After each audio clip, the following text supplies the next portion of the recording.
Hi, welcome to the Fit and Healthy Today show. Today our subject matter will be acne. Most very common problem between ages between 12 and 40s, particularly for adolescents and premenopausal women. 80% of people between those ages suffer from some form of mild, moderate, or heavy acne. So heavy subject matter here. I'm going to try and get through as much information as I possibly can in the time that I have. First of all, acne, we have these little glands under our skin that produce something called sebum, or sebum. And what it is it keeps the skin moist. It's an oil gland. What happens is certain things can cause an increase in production of the sebum and cause little areas to get clogged under the pores, bacteria, and form either blackheads, which is a mixture with something called keratin under the skin, and various skin pigments, or actually get inflamed and become slightly infected. So we're going to give you some suggestions today. We're going to define it, give you some suggestions as far as diet is concerned, and then the supplementation you can do to help alleviate the symptoms of acne. First of all, hormonal fluctuations or imbalance are probably one of the biggest causes of premenopausal and adolescent acne, which primarily arises from androgens, the conversion of testosterone into dihydrotestosterone, and then estrogens are somewhat antagonistic, particularly environmental estrogens. In a nutshell, hormones are fluctuating all over the place, and it causes acne and the sebum to overproduce. Poor diet, poor digestion, you don't break down fats, you have the wrong kinds of foods, you take in toxic chemicals, over 3,000 different toxic chemicals in the U.S. added to food, will cause your liver to become toxic. On a cellular level, you become toxic. You're not digesting your foods. The liver becomes imbalanced. You just cannot properly regulate your hormones or stabilize the hormones. Emotional distress, increases in cortisol cause hormones to become disrupted. And cortisol releasing causes kind of like a battery acid on the vascular system, so it decreases circulation. Nutritional deficiencies. In order to maintain healthy skin, healthy bacterial levels in the skin, and the proper sebum content in the skin, certain nutrients are required to maintain health in that regard.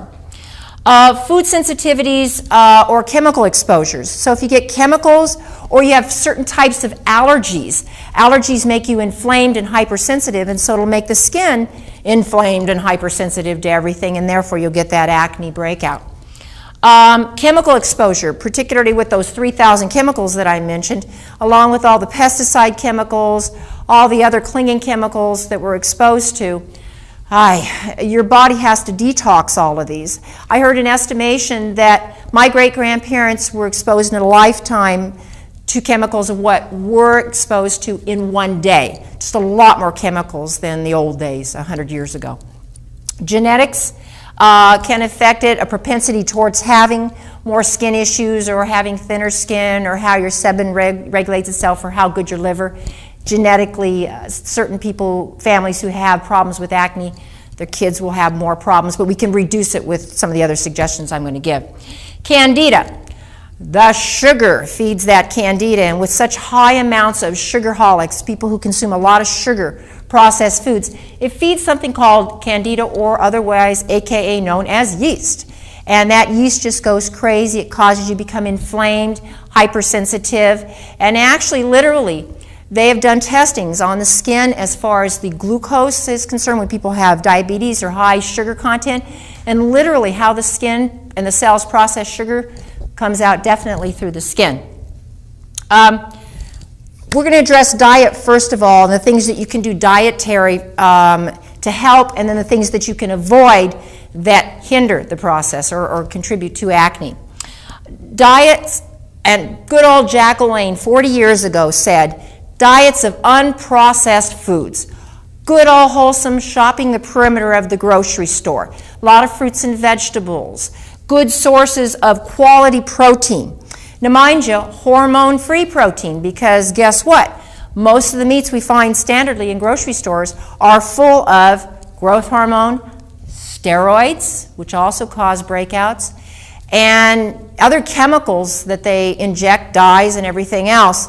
So finding good clean sources of meat or vegetable sources of protein like beans, cheeses, certain things like that are going to be much less likely to have those growth hormones, provided that they are hormone free, and you have to look for that.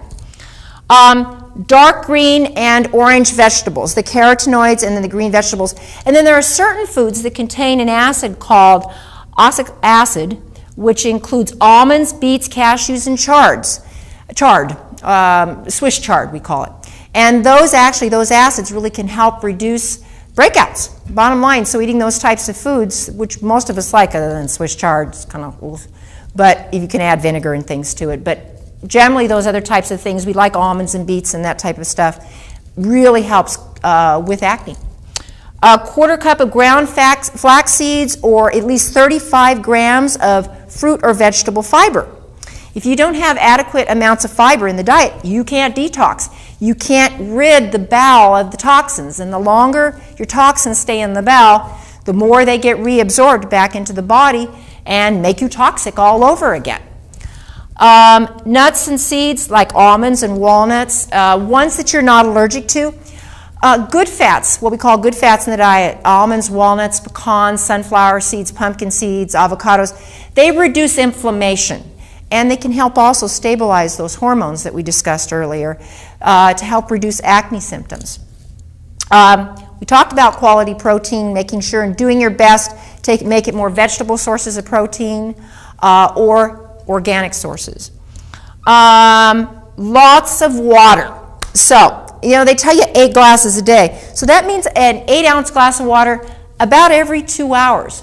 And obviously you got to adjust that accordingly, because if we do one right before we go to bed, we're going to be up in the middle of the night. So you need more of your water in your earlier parts of your day, but a minimum of a glass of water every 2 hours. So carrying that water bottle along.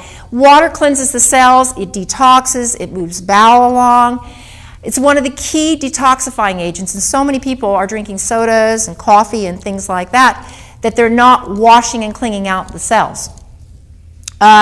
Active live bacteria yogurt. There's things like Daniva and other, most of those only contain just a few strains of bacteria, but they can be helpful in building up some of that bacteria levels in the bowel that can help you fight off those staph infections with those little white breakouts.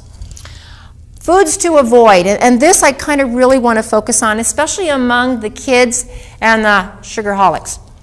You got to avoid junk and processed foods as much as you can if you have acne issues. I mean, this is junk. They're full of hydrogenated oils and fats, fats that literally are chemical. They don't break down. They're called trans fats, and some actually governments and city governments have outlawed them.